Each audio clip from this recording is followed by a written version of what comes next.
His superhuman energy, rode the fleet-footed gift horse Mindloss to one circle of huts after another, ordered his neighbors to help him stake the river, to hide their cattle, burn their crops. He threatened them, bullied them, then rode madly on to the next place, and the next, back to his warriors to ride Mindloss before them into the Roman mass, and gallop out again a few moments later, half a dozen Roman heads dripping in his hands.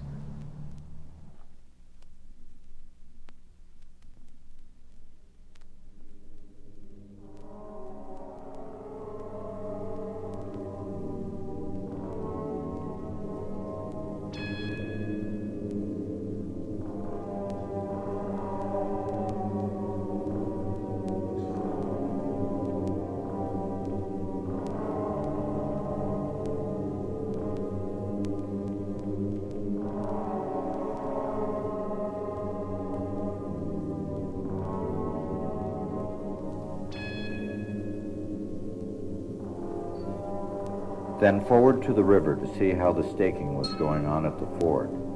He had high hopes for this project.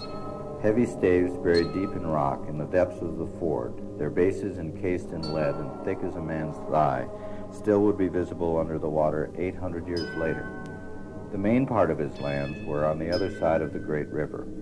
If only he could keep the Romans from crossing. If he could head them back at the ford, maybe they'd go home.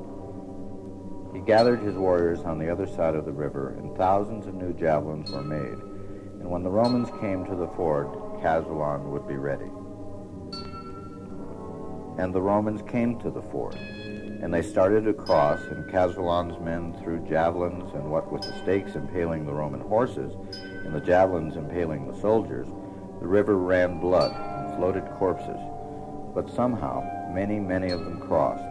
The Roman army moved across the river and up the bank on the other side.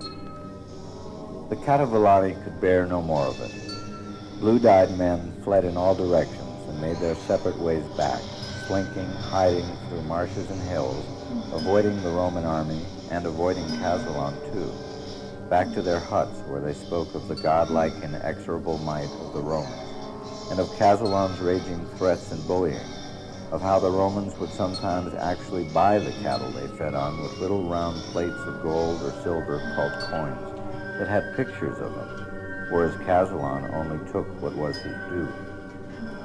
Caswallon still had his 4,000 covini, but now that was all he had, and those men who had been fighting and working at his side were now working against him, spying for the Romans, feeding them.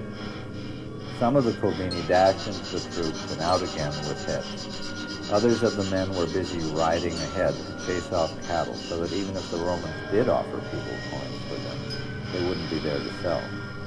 But the spies were showing the Romans the way to Caswallon's own fort, his headquarters, a rock-walled fortress inside it is strange pasture for cattle and roads and horses, wheat fields, women and children, possessions, riches of gold and silver, druids and heads and icons, everything a great tribe needs.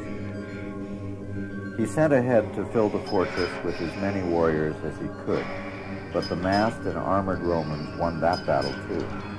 Caswallon got away again with most of his warriors, and now there was only one thing left for Caswallon to do. He took his men away, back across the land to the beach, where he had gotten the great horse Mindloss, and there were the ships, strongly guarded by fresh Roman soldiers.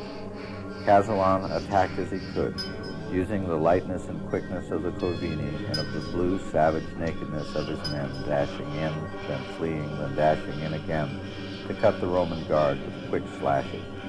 Caswallon was so very fast that he's gone down in history to this day as being invisible in battle. Only his sword could be seen, flashing and slashing in the sunlight. And he and his men rode in and out and in again, sometimes jumping off their covini to fight together on foot, then leaping up, on again, between the ponies as they were trained to circle back. He and his men fought well, but more Romans came out of the ships to replace those who had died, and the Romans stood their ground and could not be defeated. And Caswallon and his men became exhausted and had to quit. And when Julius Caesar then asked him for parley, he said he would parley. He could think of nothing else he could do.